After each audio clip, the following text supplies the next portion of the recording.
أعوذ بالله من الشيطان الرجيم. بسم الله الرحمن الرحيم.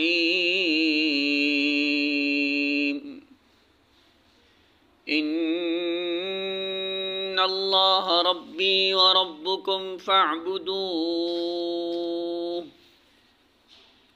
هذا صراط مستقيم.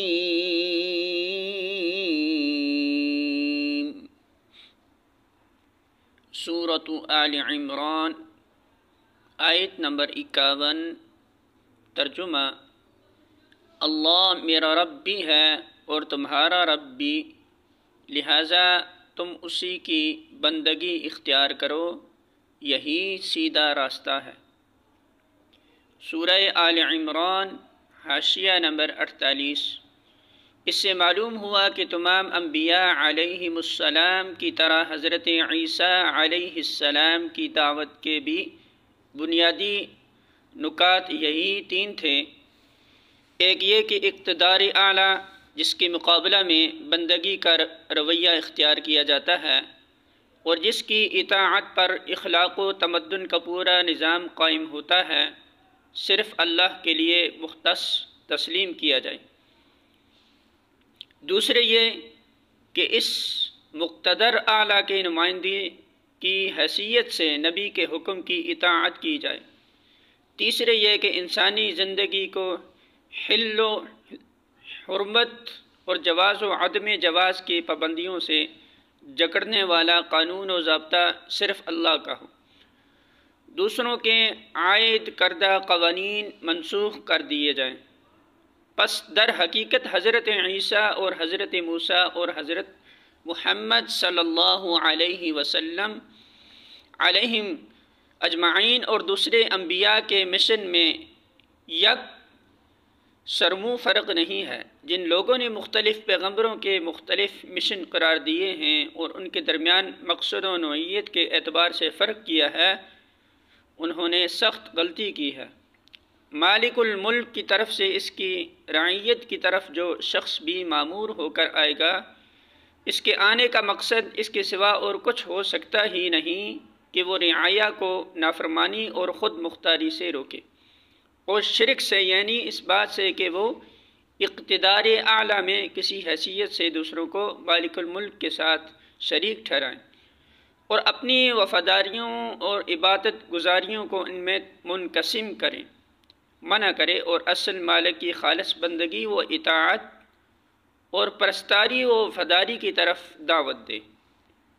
افسوس ہے کہ موجودہ اناجیل میں مسیح علیہ السلام کے مشن کو اس وضاحت کے ساتھ بیان نہیں کیا گیا جس طرح اوپر قرآن میں پیش کیا گیا ہے، تاہم منتشر طور پر اشارات کی شکل میں وہ تینوں بنیادی نکات ہمیں ان کے اندر ملتے ہیں جو اوپر بیان ہوئے ہیں۔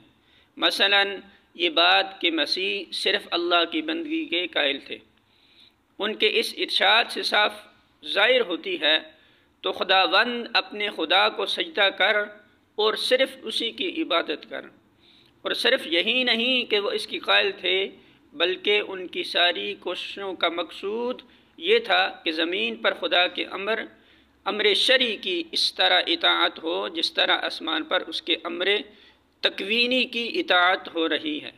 تیری بادشاہی آئے، تیری مرضی جیسی آسمان پر پوری ہوتی ہے، زمین پر بھی ہو۔ پھر یہ بات کہ مسیح علیہ السلام اپنے آپ کو نبی اور آسمانی بادشاہت کے نمائندے کی حیثیت سے پیش کرتے تھے اور اسی حیثیت سے لوگوں کی اپنی اطاعت کی طرف دعوت دیتے تھے۔ ان کے متعدد اقوال سے معلوم ہوتا ہے انہوں نے جب اپنے وطن ناصرہ سے اپنی دعوت کا آغاز کیا تو ان کے اپنے ہی بھائی بند اور اہل شہر ان کی مخالفت کے لیے کھڑے ہو گئے۔ اس پر متی، مرقس اور لوقا تینوں کے متفقہ روایت ہے کہ انہوں نے فرمایا نبی اپنے وطن میں مقبول نہیں ہوتا، اور جب یروشلم میں ان کے قتل کی سازشیں ہونے لگیں اور لوگوں نے ان کو مشورہ دیا کہ آپ کہیں اور چلے جائیں تو انہوں نے جواب دیا ممکن نہیں کہ نبی یروشلم سے باہر ہلاک ہوں۔ آخری مرتبہ جب وہ یروشلم میں داخل ہو رہے تھے تو ان کے شاگردوں نے بلند آواز سے کہنا شروع کیا، مبارک ہے وہ بادشاہ جو خداوند کے نام سے آتا ہے۔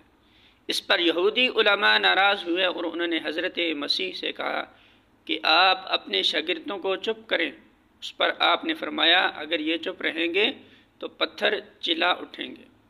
ایک اور موقع پر آپ نے فرمایا، اے محنت اٹھانے والوں اور بوجھ سے دبے ہوئے لوگوں، سب میرے پاس آؤ، میں تم کو آرام دوں گا۔ میرا جو اپنے اوپر اٹھا لو، میرا جو جوا ملائم ہے اور میرا بوجھ ہلکا۔ پھر یہ بات کہ مسیح علیہ السلام انسانی ساخت کے قوانین کے بجائے خدائی قانون کی اطاعت کرانا چاہتے تھے۔ متی اور مرقس کی اس روایت سے صاف طور پر مترشح ہوتی ہے، جس کا خلاصہ یہ ہے کہ یہودی علماء نے اعتراض کیا کہ آپ کے شاگرد بزرگوں کی روایات کے خلاف ہاتھ دھوئے بغیر کھانا کیوں کھا لیتے ہیں؟